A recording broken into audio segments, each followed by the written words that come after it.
So I read Star Wars comic number 7, New Planets, New Perils. This is the first one that isn't just following along with the movie. I kind of got the impression that they just gave the writer and artist like free reign, like do whatever you want. Because some really strange stuff happens in this, but again, this is like right after the movie came out and became the most popular thing in the universe. And I'm guessing they've just basically had free reign to do whatever they wanted just because, it's going to sell. Star Wars is attached to it. It goes basically true until the prequels were released. Then people were a bit like, yeah, maybe Star Wars isn't so great. But it's back again. Mandalorian. I don't know. I actually haven't seen any of the Mandalorian yet, but soon. Well, the plot is basically that it's right after the ending of the movie, and it focuses entirely on what Han Solo and Chewbacca do after that. And the rebellion gives them a whole bunch of treasure for them to take back to Jabba, and they go to do that. But on the way, they're immediately attacked by space pirates who take all their treasure, so they're broke again. So they stop at a spaceport to get a job, and in the process, they watch some guy get killed, and then in his will it says if you take his body to a certain spot and leave it there, you get this money that's on his person. And they're like, okay, got nothing better to do. And then they do that. And that's the plot. Has some good action, I would say, but like the action doesn't feel deserved. It's more just random chance that's even happening. Like with the space pirates, like they're just leaving, going out into space, the vastness of space, immediately run to space pirates. And every part is over so fast, like the space pirate part it's just over so quickly. On to the next thing, and it's just like a convenient plot point, really. It's because Han Solo's so rich he can pay back Jabba, but then space pirate shows up and he's completely broke and back to square one.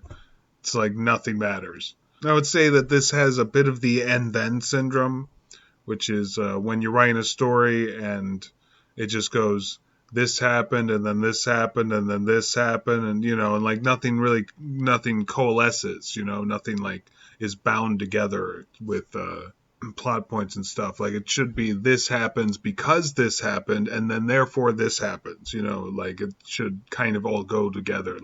If you're not putting something in your story that doesn't propel the plot forward or develop a character in a certain way, and even then I'd say you should still be propelling the plot forward, it probably doesn't need to be in there, and that's how this whole story feels like, other than the space pirates taking all his money so he's back to square one. But that's more of a story point of convenience than anything else, it feels like. But that's still the strongest point of the whole story, which kind of devalues the whole thing. I would say that character-wise, they didn't get that wrong, at least. Chewbacca's still Chewbacca. Though there is a scene where he's at the end, they stop at an alien strip club, essentially, or something, something really sleazy like that. And Han Solo's just oh, I wonder how my good buddy's doing before I go off with this lady or whatever.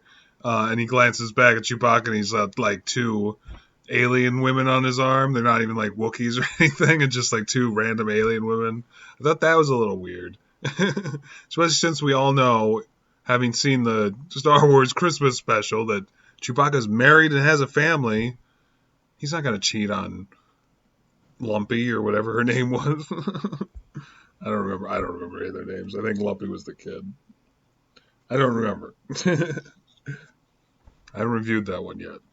I really lost my train of thought. But Han Solo's character, I think, is done pretty well, pretty close to how he is in the movie. He's the focus of the whole story. And that's the thing, too, is even though he's the focus of the story, it feels like he doesn't have much to do with the story going on around him. It's just stuff is happening around him, and he's just involved.